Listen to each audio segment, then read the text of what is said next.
Good morning, happy Wednesday. Welcome to the Pitchlight Chronicles. I'm Uncle Tats, and again, I am going to be here solo for the moment. And it's there was some news last night, right? Came across yesterday, not so much last night, that they might not, that this audit was pretty much a smokescreen. It pisses me off. Here we are. We're thinking that Hal's actually going to be doing something effective to really bring in a new philosophy to this team. A new viewpoint on how to get this team, right again after multiple failed seasons. To find out, no, they're just going to be, observing, what to do. It's just bullshit. And the first time in a while, we were all rallying around Hal to find out it's all for nothing. There's nothing they're going to do about it. They're just going to, lies to the fans again. You're right. Let's give a quick shout to the chat. Appreciate you guys hanging out with me. We got Devin in the building. Medina, what's going on, my guy? And NFE, always enjoy spending some time with you. It's got to be frustrating to just constantly, it almost gives you the feel that nothing's going to change. We're going to see the same bullshit year in, year out, and that's just going to be it. What's going on, Mr. Barrows? It's so unfair. We've been put through so much bullshit. When are things going to change? They're not.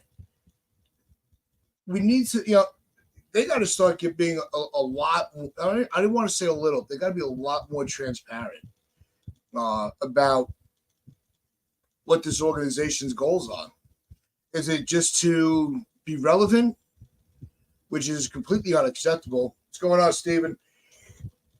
Being relevant doesn't cut it in New York. It just doesn't. You need to be at a competitive level above everybody else. Okay. That's where the dynasty years was. That's why the dynasty years were so special. We knew what we were getting. It's not gonna change until we demand the change, and we've been demanding it. All right. Let's get to some of these guys comments in the chat here. You guys are killing it. All right. Like I said, Dev, what's going on? How lies to the fans again. That goes without saying. We got our upper deck co-host, Chris, in the chat. He goes, hey, so freaking disappointed in this organization. Chris, you're absolutely right. It is disappointing. And it's the organization as a whole. It's not just one person. Hal, yeah. He's the guy, he's the owner, right? That's it. But it's also the people that he has under him not having his back to make sure he succeeds. We all take shots at Cashman, rightfully so. But you haven't heard jack shit from Randy Levine, which normally would be a good thing. And where's the accountability? There is no accountability in this organization. None whatsoever. Excuse me. It's really the same old. Nothing is ever going to change. We are just going to have to, we might as well just have to live with the fact that our organization is not the organization that we grew up with. I hate saying it. It's disappointing. Excuse me. But it might be the reality. This is going to be a team that's going to put together enough of a roster to be in the playoff conversation, may not get there. And if they do, you just cross your fingers that it goes our way. and that somebody gets hot at the right time to carry this club. It's I'm just so frustrated. I really am. It's not. I'm going to say it again. It's not fair. All right, let's get to this next comment here from NFE. Guys, drop your comments. We're going to go through every single comment and every single point that you guys make. This is going to be for you guys. And in about 10 minutes, I'm going to go through some of these comments. I'm going to drop the link in the chat, and let's do an open panel. Let's get this conversation. Let's let your voices be heard. All right. So NFE puts in Hector for the Morning Brew, and let's go. Shout out to Hector, him and the Morning Brew. They are killing it over there. There's a lot of good things going on for them, and I am so happy to know those guys and be along for the ride with them. Calls on fans not to purchase season tickets if the same garbage continues with this organization. The issue with that, okay, and I've said it multiple times, I don't tell fans how to be a fan, right? But if you're old enough to remember the 80s, when you were able to, after going through that decade of really a mismanaged organization, George, being banned from the game, Michael having Stick Michaels having to rebuild everything. They were pretty much working behind George's back. We've gone over that. It made the dynasty. That's why we hold the dynasty years in such reverence, because it was after all that torture, we were just right back where we should have been all along. When you look at some of the names that were on the rosters in the 80s and think, how did we not make it? You could also look at some of those names and be like, that's why we did not make it. I think that's where we are now. Right? I think history is repeating itself. And it upsets me because I don't want Judge to be the next Mattingly, where by the time they get everything figured out, it's too late. And I don't want to see a player like Judge get into the same conversation with Mattingly where, he should have at least had one championship. I don't want that. Okay. Mattingly deserves better. Judge deserves to be treated like a legend. Treat him like a legend now. Don't wait until it's too late. I just don't understand why they're just sitting and waiting. Like I said, just because you signed Judge and Cole to a long contract doesn't mean that you have until the last 2 years to figure it all out. Their prime is not going to last until the end. Let's be honest about it. After year 5, there's a strong chance Judge might be an everyday DH, especially after Stanton's gone. They might slot him into that role, put him in the right field, on occasion, just to keep him loose, keep him relevant, in defense. That's going to be what it is. All right? Let's get to one of these next comments here. You got Mr. Barrows here. I believe that Cashman and Boone will probably going to take their bag of tricks out of the hat for 2024. Let's just pray. We're going to see. Yeah, I don't want the rinse and repeat. It's not going to do us any good. Okay. We need to have strong. We have structure, right? There is structure in the organization. We need winning. We need a strong winning structure. The Cashman Boone duo is not it. It's not it. It's like you're expecting Batman and Robin to show up, and you get Laurel and Hardy. Okay, it's that much of a comedy show with these two.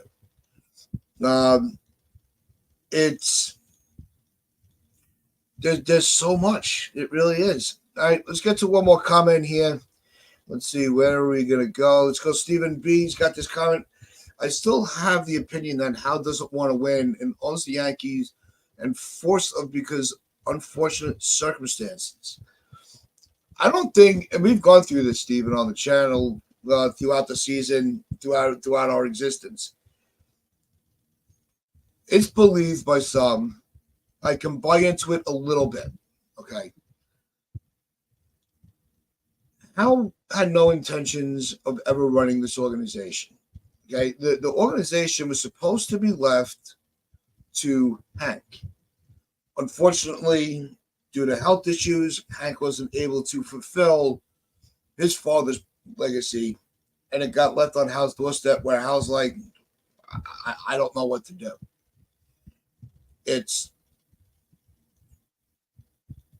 I think that Hal does want to be a winner because winning Yankees baseball brings in a shit ton of money. Right? Losing, we saw this year, losing baseball brought in money. We all went to the games. Okay.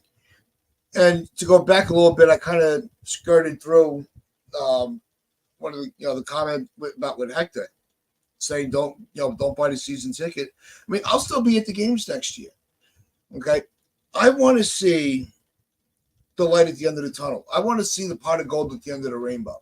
I'm not just going to turn around and be like, well, I'm not going to be a fan until they give me a winning product. Okay.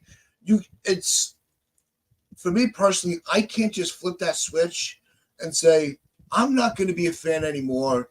I'll come back when you actually give me something to cheer about. I'm going to be one of those. I'm going to be that fan that's sitting in the stands year in, year out and say, man, I remember sitting here on this day and it looked like there was just no hope. And now here we are reaping the rewards of our sacrifice for our team. Yeah. You still see, and not that they really are comparable, but you look at mid-market teams, low-market teams, they still have fans there, and I don't think Hector's saying don't be a fan.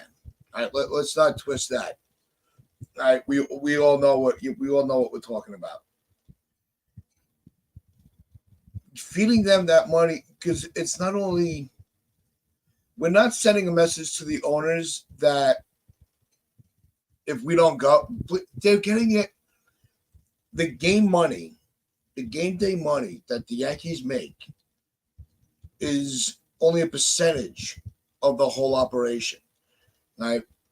They're still gonna, so that maybe rather than being a $3 billion organization, they're a $2.8 billion organization. It's not going to make that much of a difference. Okay. The difference is going to be getting the ear of these guys in the front office and then the ownership through channels like ours, Hector, Pete, Joe from the Chef, Bronx Jedi, Mazda, when the Ford Train Express, Jason, 161, all the channels, where we are. We're having the conversations that they're not having on the radio. I can't even remember the last time baseball was even mentioned on sports radio. They just gave up on it. They stopped talking about it as soon as football started. And it pissed me off. I don't care how bad they're playing. I want to hear you claim to be a fan of a team. Right? Let's call out the fan real quick. They don't want to talk. They may not want to talk about it, but we do. We do. There might be a thing that comes up in during the week or whatever, and they'll be like, like with Stanton, right? I may be tired of talking about Stanton, right? And I know I mentioned Stanton because his name is being brought up in the chat. Then it's going to be one of these situations where I'm just not in the mood. I'm tired, right? I've tried arguing for Stanton on why he could still be an asset to this team. I'm tired of the negativity, right? But it's not about me, right? It may be my show, but it's also about my audience and what you guys want to talk about. I'm just the guy that's feeding off of what you guys want to do, and that's fine. It works, and that's what I think a lot of sports talk radio has forgotten. you want to give your monologues and whatever, and how you want to break things down, and you want to have your face on the screen to, be the guy that's, this is my point of view. Just like with the callers, with you guys, this doesn't work, right? And it's just the way it is. And let's get to so let's get back to some of these comments. I'm going to drop the link in a couple minutes, and we'll get things going. Chris, you don't even need the link. You could jump on if you want. You know how to do it. But Hal cares more about money than having a winning team on the field. I think it's crossed. I think it's a mixed bag of that. If he doesn't, he's trying to put the team on. He's trying to bring in the people where he's holding hope that the people that he's bringing in is going to have that winning mentality. We've seen winning baseball, right? It's not like the last 5 years were an absolute bust. Not having a World Series is disappointing, and it sucks. But I can't sit here and say that the Yankees are a losing organization. I don't think anybody can. It's the playoffs have been where it becomes disappointing. They've gotten there, right? It stings a lot more because we were fed so many lies this year about what was going to happen. This player's hurt, and we find out that, or this player's not, this player's healthy, to find out he's not, right? We all were focusing on Rizzo, the same bullshit with Trevino. And Trevino was his own enemy on that. And he said, he goes, you at one point he said he wished he would have spoke up sooner, that he was having an issue, right? And that's just, unfortunately, it is what it is. We're gonna have to ride this wave until we catch a good one, and it's going to happen. I do have faith in the Yankee brand that switch is going to go off and everything is going to feel like it belongs again. But there's a lot of things that need to be done on this roster, right? So we talked about, before we get into with Boone, right? Give me a second while I get this link up. And anybody that wants to come on, hang out, voice your opinions, have the conversation, let's have at it. So you'll see the link is coming into the chat. Come hang out. You know how we do it. You guys know the open panels. It's all right. So, Steven, I think Stanton needs more play in the field. His batting average is much better than just DHing. Thank you. We've been saying it on Pitch Strike Chronicles fucking forever. Stanton needs to. His body type is not a DH body type. He needs to stay loose on the field. He's come out and said, I feel like a much more complete player when I'm involved in the game throughout, right? And they're going, no, you can't do that. And the Yankees fed everybody, and there are a group of people that took it hook, line, sinker because of a couple of injury stints that he's not an outfielder. He came from the National League where there was no DH, and I know this is years ago at this point, but it still holds relevant. It's not like he came up in the American League where he had the DH to get some off days, but still was able to contribute to a team. He was there. He was in the grind.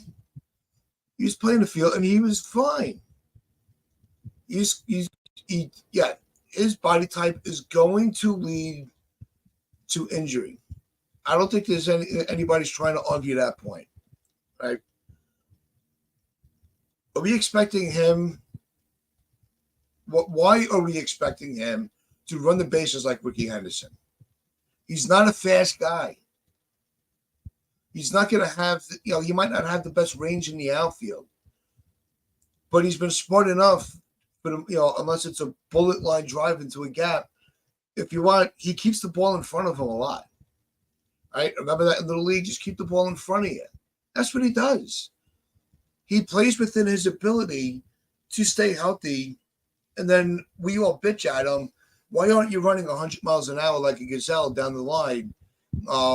You're the worst baseball player that ever came to be. Stop shitting on this guy. It does drives me crazy. And Dev, you're right. He knows his body more than anybody, especially this bullshit crack medical team. Maybe we'll get into Dr. Rahman in a little while. I just don't understand why people feel the need to just pick that one player and be like, this guy, he's terrible. What a waste. How could you,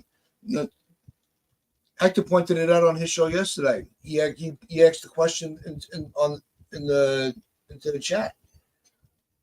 What Yankee have we traded over the last few years that were like, damn, I can't believe that we traded him for him. Right? It really isn't. I think the only one that you could really say Ezekiel Duran, maybe the only one that you could say, all right, maybe we missed on him. Estrada perhaps could be in that conversation. But really, when you look at the whole spectrum of it, there's always a way to find one person. And what's going on, Spencer? It's really hard to just say, all right, every move has been either a success or a bust. So we got our first person backstage, the one, the only, the legend. It's good, Jonathan. How's everything going, Jonathan? Good. I just pulled into the park, driving park. I pulled in and I figured I'd come on for a minute. I always appreciate you, man. So, what's your take on the whole thing with Hal and the audit that's not going to be what we thought it was? I think the next year we're just going to hear more of the same bullshit. They spend all this money on crap, and they're not really. It's going to be just more of the same. You have all. Not really. Do you realize it's going to be just more of the same? You have all. Oh. Why am I hearing myself? It's going to be just more of the same. Yeah, you got your. You're a little crossed up. Yeah, I don't know. You're a little crossed up. No, I don't know. Is that you, Chris, or? I don't know. It's not me, is it? Is that you, Chris, or? I don't know. Somebody's getting crossed up. Let's see. I apologize for this, guys. We're going to get this technical issue straightened out. Let's see if this works. Are you with us, Chris? Yeah. Technical issue straightened out. Yeah, it's definitely on your end somewhere. Are you with us, Chris? Yeah. Technical issue straightened out. Yeah, it's definitely on your end. You got two devices playing. Yeah.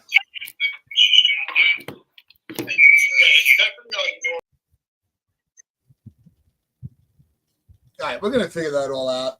But it's and Jonathan, if you want to jump back in, if you can, yeah, there was an echo coming in, but we're gonna work on that. If you had to take a guess of let's get Chris try Chris one more time because I do want to. If you got Chris. Yeah. Let's get Chris try Chris one more time because I do want to. Why am I doing something wrong? If you got Chris. Yeah. Let's get Chris try Chris one more time because I do want to. Why am I doing something wrong? For some reason, it's like playing twice through your. How's that? There we go. Now we got you. Now we got it. All right, let's get Jonathan back in here. Everybody, I apologize. When you're doing things live, it doesn't always go smooth. and I am not an IT guy. That's where we need Sunil. But Jonathan, if you want to finish your point on Hal and the audit. I honestly, I don't think the audit will do anything for the Yankees. I think Hal just, I think they're going to learn all the wrong lessons, and they've been making mistakes ever since 2019. And the perfect example was getting Joey Gallo. Instead of Gallo, you could have had Duran, who they traded for Gallo, as your left fielder, and Duran is basically almost like a Robinson Cano type hitter with less power. Chris, what was your thoughts on everything? On the, I was surprised with the smoke screen of the audit. Yeah, I was surprised to read that the audit was not going to be done by an outside company coming in and, digging into the Yankee organization and analyzing it and tearing it apart, tearing it down to see what makes it run. That's not what's going to happen, as we understand it now. I don't know if Hal ever intended to make, that people think that or what, but it's disappointing. It just sucks. It does suck. What's going on, NFA? Thanks for jumping in. Yeah. What's going on, guys? Oh, I'm sorry. No, we've seen your comments and your takes on everything, Yeah. but let's hear it from your mouth. All right, what how pissed off or how you feeling about the fake audit? I'm not optimistic. After that comment from Hal, I don't. To be honest, I don't feel optimistic. I'm hoping. We'll see. I'm a Yankees fan, like the rest of you, right? I'm hoping that in the offseason they do make changes. They do bring in better players. They do trade for better players, whatever that's going to look like. Hopefully they do something, because the way Hal talked, it could be another disastrous 2024 season, and I hope it's not. Yep. What's going on, Spencer? I see you cruising. Good morning, Bobby. How are you? So this is real exciting, being able to join the chat while I'm commuting to work. This is real multitasking. If you're lucky, I'll give you a visit into my office. Well, I thought it was disappointing that they made personnel decisions before they even talked about before the audit even began. So that was should have been our first clue that nothing was going to change. Yeah, and I see some of the comments in here. We're going to throw it to the panel in a minute. But, Chris, before we get into a little more of the breakdown with the off-season, you have some special guests joining you and Lynn on Sunday. If you want to shout yourselves out, and what's going to be happening this weekend on the Pitchside Chronicles in the upper deck. Yeah, we have the guys from Yankees Twitter joining us. I wish you caught me off guard, so I don't have their handles off the top of my head. But we are hoping that they enjoy coming on the show, talking with us, telling us about Yankees Twitter, and which we're always excited to be a part of. So come and join us, guys, and I'll be there. I'm always there on Sunday. Always, yeah. You're gonna have Jacob PM is gonna be on with you guys, and Darth Envy. Yes, will be joining you guys as well. So that should be really interesting. I'm looking forward to that. Yep. We are looking. We're excited about joining forces for the off season. No, it's always fun to expand and get the community growing and building and rallying around each other. But there's a comment here from Mr. Barrows. Right? So it's a good idea that they stop the analytics and go back to fundamental baseball. Just play the game and have fun. And one of the rumors was that through all the smoke screens and the BS, that Fishman was going to be the sacrificial lamb as far as the head of the department. How badly do you want to see this move happen where Fishman is the sacrificial lamb, but or is it because they're going to bring in another analytical guy and they're still going to rely on him? Before we get to that, there's one question I have. What happened after 2019 that caused this team to basically become a third place team and non-competitive? They haven't had a very competitive team since 2019. What happened? I would say that other teams made adjustments and the Yankees did it. Right. Go ahead, Ed. Did y'all hear me? Yeah. No, I was just saying that was it. I think I was just saying that other teams made adjustments and the Yankees did it. The Yankees just kept going with the same old thing. The Yankees missed opportunities. We right. It's been pretty rough. And I think the Yankees are probably the only team who has the same GM after having a poor season. Any other team would fire their GM or get a new one. Yeah, and we're gonna get to I still want to get the era of Cashman should be over. And then one more thing, throughout since 2019, the team wasn't getting younger. They just kept sticking with the older players too. That's another issue.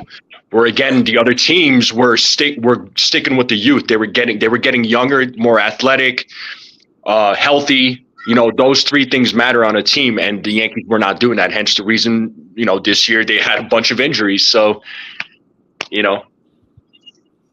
Well, they are the oldest team. They were the oldest team. I want to get Spencer's point too. Right. Yeah. Sorry, Spencer. No, that's all right. I mean, to answer your question, Bobby, I don't know necessarily if I want to see Fishman fired per se. I don't know if that's necessarily the issue at hand. I go with like what Aaron Judge, said in his interview to Meredith. The issue is that if you're going to use the analytics, you have to use them in a correct manner. Right. So I think what that means is that they have to explore that. Now, if Fishman is okay with heading that, that's fine with me. But if Fishman, if it's found out, to put for lack of a better way of saying it, if he's not doing the job, if he doesn't know what he's doing, then yeah, you got to find somebody else to do it. But I don't know if it's necessarily an issue of getting rid of the person that's in charge of the analytics and just bringing in somebody else. I think it's more complicated than that. Yeah, I think it's more as long as Cashman is the GM, it's going to just be another mouthpiece that he's going to put in that's going to give him the information that he wants. Well, not necessarily the information that he needs to build a winning organization again. Well, I think that's the crossroads we're at. It's very hard to make changes when everybody agrees with you. Well, Chris, what do you think? Do you think it's more of a crossroads or just with Cashman? I think that he needs to have a change of mentality. Yeah, I think that the challenge is the gauntlet has been thrown down at this point. I mean, how many writers and experts are holding his feet to the fire right now, saying what the Yankees' mistakes are, laying basically the failures of the team at his door. For the team is not athletic. The team is old. The moves that he made to improve the team did not improve the team or didn't make. So I think Cashman is going to rise to the occasion as we go into the next season. If Fishman sticks around, I think we're going to see some changes in the way they do things. I hope. It's got to change. It can't stay. Anyway, Tats, I need to get going to work. Right, I'm already late. We always appreciate you coming to hang out. Thank you for giving me some time. Bye. Hey, no problem, Jonathan. Have a good day. So, all right. I was just going to say, Bobby, that I think one. Go for it. I was just going to say that I think one advantage that we have this year is that this year we don't have to worry about Aaron Judge, the Aaron Judge signing. That was like the big contract, and you could even say it was like a big distraction from last year. This year, I think we get more into what you could describe as a normal offseason. We can do normal trades. We can do normal free agent signings. So I think with that out of the way, that's going to help. That's going to help Cashman a little bit more, and things will be a little bit more settled. Yeah, but do you also think that maybe, and I'm not saying, with you specifically, but yeah, because you're not somebody that just makes excuses to make everything look like everything is working. But could it be, what you just said can be used as a weapon or a tool for the media to say, well, it's just another excuse of why we haven't, Cashman hasn't been successful. Rather than just saying, look, you got us, Judge. Also, we were begging for you to go and get Rodon to pitch with Cole. You did that. Well, but then what? We were told that he wasn't done, but we can't keep coming up with excuses for the media to say, well, this is why Cashman is successful, because look what he's done. Because there's a lot more failures than success. Yeah. What do you think about the analytics or anything with the analytics, or with the media kind of making excuses for Boone for Cashman? So my thing with analytics is this: I think analytics should be used as a tool to forecast, right? To you could look at, what am I trying to say? You could look at analytics, but if something is not working, then that's where you need to make adjustments, if that makes sense. So don't always rely on the analytics. You could forecast something, you could make predictions, you can say, okay, well, based on these numbers, this is what we expect the team to do or what the player is going to do. But if it's not coming into reality, then you have that's where the coaches or the manager needs to make adjustments to the players. As far as Cashman, yes, he had success in the past, but that's in the past. We're here now. We're here now. He signed players that we wanted, such as Rodon and Judge. I know, for example, this year Rodon didn't exactly work out, but at the same time, I don't think Rodon was ever 100% healthy, even when he came back. I think he's been hurt this whole entire year. I really, yeah.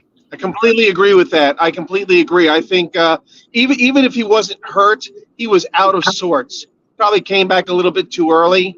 Was just never himself. Never really got into a rhythm, and I think that definitely impacted his season. And that's why I'm willing to give him a chance to rebound starting next year. Yeah, I agree with you, Spencer. And the thing is, he didn't have a spring training either. So let's remember that too. Yeah. He did not have a complete year. It's just amazing sometimes how he turns so quick. It's like, I can't believe that we're stuck with this guy. Meanwhile, we're the ones that were applauding the signing at the moment. And we're saying that he's the guy we got to get. We need a second ace on the staff. That's always something that just puzzles me. We're never happy. No, I was running some numbers this morning, looking at the Yankee pitching staff, and pitching was not the problem in 2023. No, not at all. Especially the relief pitching was not the problem in 2023. And I really want to say what a great year. That was one of the bright spots of the whole year, was what went on with the relievers. And hopefully, something's going right there. I see people calling for Matt Blake's head, and I don't understand that. Why Matt Blake? What the fuck did he do? I agree with that. I don't agree with going after Matt Blake at all. Blake's done a great job. before we get off the analytics, and move on, I want to get this comment here from Stephen B. Thanks for dropping them in. But analytics is a tool, but don't go 100% and use human instincts that you see fit. It's got to be. You need the balance. It's got to be a balance.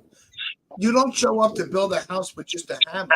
You need a variety of tools to get the job done properly. I think that's something that the Yankees have forgotten. So, Tats, I'll kind of use this as an analogy. So, I train. So, I train at an MMA gym, right? And if one of the fighters is getting ready for a fight, we find out who their opponent is, right? We look at their opponent's past fights, and we can say, well, here's how we can expose them, or here's their weaknesses. But then you enter the fight, things don't always go as planned, right? And it's not like in between rounds you're able to get like an analytics crew with you and be like, hey, let's make these adjustments. You make the adjustment after that bell rings, or after the time is over, you go back to your corner. That's when your corner is like, hey, here's what you're doing wrong, or here's what you need to do, or here's what's happening, you're not seeing it. So this is what the Yankees need to do is, you can look at the analytics, but if something's not working, then, don't depend on analytics. You need to get involved and make that adjustment, if that makes sense. Well, unfortunately, what should happen is when the analytics and management should work together. And on the Yankee team, they don't. And I think part of that is Boone sucks. But that's just me. Yeah.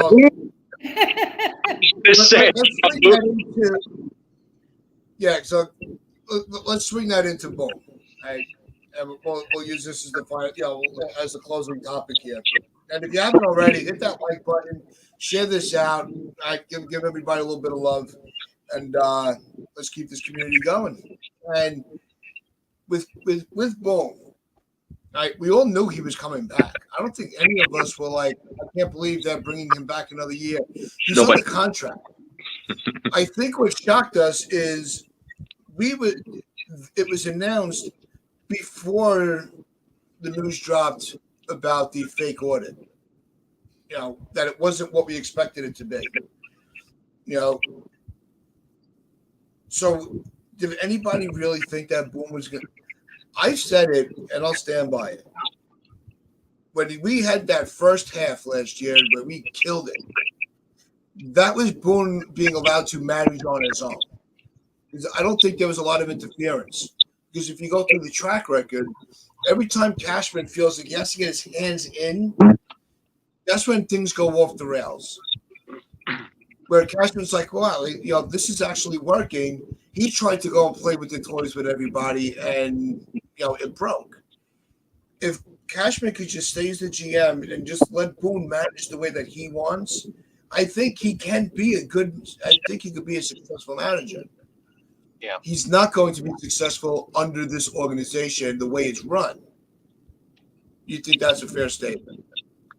And, yeah, Spencer, will let you know. Yeah, I think. Yeah, I was going to say. I was going to say I don't think he's the best manager, but I don't think he's the worst. No. But I think there were people pulling on his strings too much, where he couldn't manage the team the way he wanted to. Granted, like no doubt, like I feel like some of his decision making is questionable, but you gotta remember too. I mean, I know they haven't won a World Series under him, and he's been here for 5 or 6 years. But his first 2 years, I mean, he got 100 wins with the team, and that might have just that. I would say that was all him. But then after that, I feel like there was he was being controlled too much, where he couldn't manage the team the way he wanted to. So, and Boone was given a team that was full of question marks. There was just, Bowers, McKinney, Cordero. I mean, Calhoun. Seriously? You give him all these players and just make this work. Okay. You have an infielder playing the outfield. You have two infielders playing utility outfielders. It was just chaos. It was chaos. Right. Boone was only able to manage with the players that he has. Yeah. So it's hard to say it's all Boone. But Spencer, before we get your take, I'll mention this, right? Because I listen to the radio a lot from work, so I listen to a lot of John and Susan. And their joke, they're always going, well, whenever they make a pitching change, John Sterling would always say, well, there's 2 outs. I mean, it doesn't make any sense of letting him finish the inning. So because he has a habit of pulling the relievers for 2, after the second out. So that was always the running joke with them. There's 2 outs in the inning, you have to change the pitcher. So obviously, unless it's a 1, 2, 3 inning. Well, Spencer, what's your take on Boone from this season? Well, to answer your question, I didn't expect him to get fired. And one of the reasons for that is because you never heard any whispers. There were never any, anonymous leaks that came out of either the clubhouse or the front office saying that Boone was ever in any type of trouble. I agree with everything that you say. A manager can only be as good as the players that they're given to field. No manager is going to win if the bottom third of your lineup is hitting under 200 or close to 200. So there was a lot that was out of his control.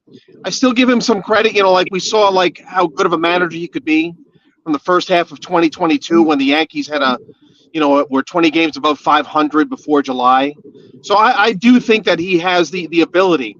I think one thing you want to go back on also is a long time ago, and I hate to bring up the analytics issue again, but a long time ago when Brian Cashman was being asked about where does the analytics end and where does Aaron Boone begin, Brian Cashman said, if you make a decision that runs counter to what the information that the analytics department is telling you, that's fine. You just have to be able to explain why you made that decision. And that to me sounded like a very hidden veil. It almost sounds threatening. And it would make sense why Aaron Boone would, if he's not sure of a decision, if he's in a tough situation, always go by the analytics, because it's easy to explain your decision when you go by what the analytics tell you. Yeah, he's a company man. Say, well, they told me to do it, than to stand by his decision. It's very childish. But I want to give a quick hello to Will Starr in the chat. I saw you in there. How's everything going? But Fats 1927 throws a comment in here, right? And we'll go around on this one. Scale of 1 to 10. How likely do we think Boone will actually tell Cashman to let him run the team his way? Chris, what do you think? Yep. Yeah, Boone's not going to, It is what I think it is what it is, and Yankee fans just have to accept that. Boone he's as you pointed out before, he's not the worst manager in the league. He's not the best manager in the league, and if he gets the tools in 2024 to work with, then hopefully he'll have the success that we expect. That's I have a comparison. That's my best optimistic take. Yeah, I'm gonna give a managerial comparison in a second, but on the scale, NFE, what do you think? 1 to 10. I'm gonna say a 4. Okay. Yeah, but I really want to give it a 1, but I'm trying to stay positive. Yeah. I always enjoy when I see optimism prevail. Hey, man, we're fans, so we want our team to do well. Yeah. Spencer, your scale. Well, I think it's very low also. I'm going to give it a 2. I think Aaron Boone, again, he's a company guy. He falls into line. He's not in position where he can really tell the general manager and the owner, how he's going to run the team. He can definitely make his suggestions. I don't believe that he feels that he can't make suggestions. I think it's really a question of whether the front office and Brian Cashman are going to follow through with the suggestions that he makes. You got to remember Aaron Boone. He's a third generation baseball player. This guy knows baseball. He knows baseball before analytics came into the scene. So I think we've got a pretty good baseball guy there. Yeah, I also, I made the joke the other day. Just because I know how to drive doesn't make me a professional driver. It's I wouldn't. It's really one of those. But on my scale, I'll actually give him a 5. I think that because of what I was going more 3 until a point was made. He does get involved with the discussions, right? They do take in his input and they throw it into the machine to spit out whatever the game plans are. We all have a drive to be successful, and every one of us has a tipping point. And I think if Boone was really pushed to that tipping point where he was just completely ignored, I think he would snap out of pride and just say, you know what, F you, I'm doing it my way anyway. I think he has it in him if it does get to that point where they just really start pushing. What's going on, Jared? I'm going to throw this comparison out before we close out. Right? When you're talking about managing and roster construction, we all remember when Torrey, right? We're all old enough to remember when Torrey got hired. The back page, say it ain't Joe, right? And he was not successful where he was. He had really never had immense success as a manager, before being hired by the Yankees. And no, it was the Clueless Joe on the back page, on the Daily News. I that image is with me forever now. But look at the roster that he had in the 90s, in his Yankee tenure. Look at the roster that they gave him. With the right pieces around a manager, any manager can be successful. Look at the roster that they're giving Boone. That's not a recipe for success.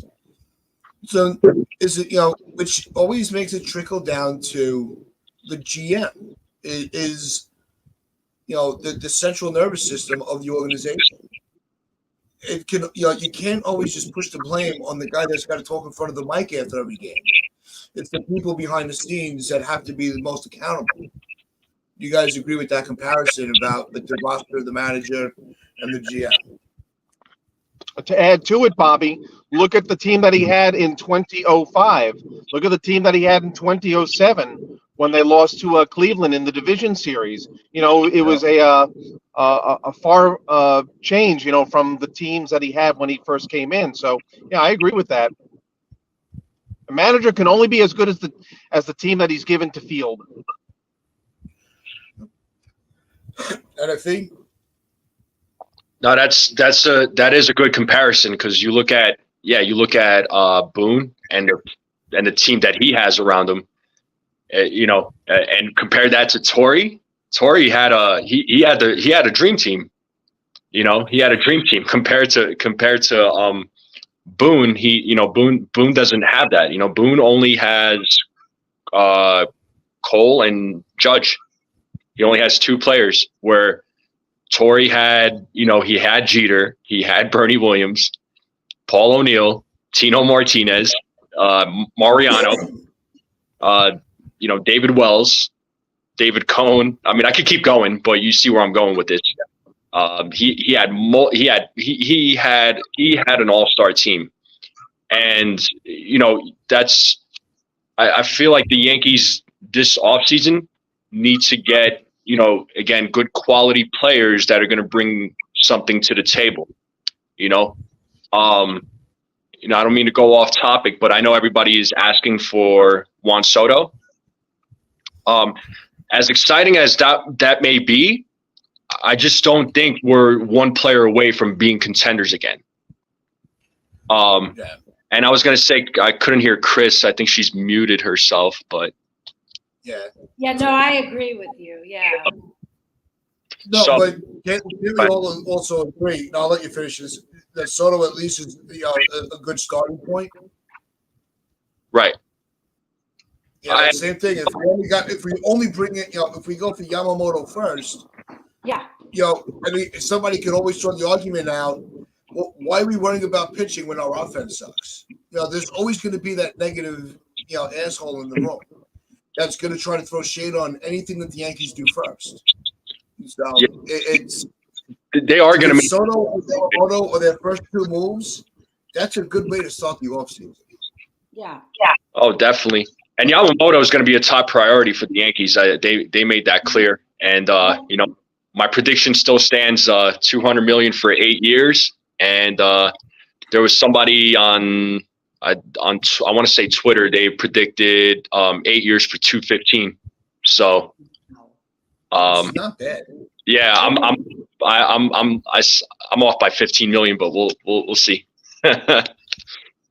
Yeah, we're gonna, one of the shows we're gonna have in the future, we may do it as an open panel, is before the free agency season completely opens up, picking some of the top guys on the market and try, and see how close we can get to predicting their contract. I think that would be something a little different, a little fun. So we'll get into all the contract numbers. Nice. But Chris, thank you for hanging out with us. It's great being here. So close us out. Give us your final thought, and make sure you shout out Sunday one more time. Yeah, looking forward to seeing you all in the chat on Sunday for the Upper Deck Live with Lynn and I at 11. We have special guests this week, the guys from Yankees Twitter. So come hang out and listen to what they have to say. And I'm looking forward to the off season. I can't wait for that first big move. Yep. So NFE, Spencer, as always, I appreciate you guys. Thanks for coming to hang out. And we'll have to do this again real soon. Thanks for the open panel, man. It was finally good to get on here and talk with you. Yeah. All right, take care. No, all right, Chris. Yeah, there's going to be a lot of open panels this off season. Awesome. I'll try and we want to make it a big collaborative event. So we'll worry about that then. But as we always say, hit that like button, hit the share button, the like button, tell your friends, tell your neighbors, tell the stranger on the corner, wear those pinstripes of pride, and play hard.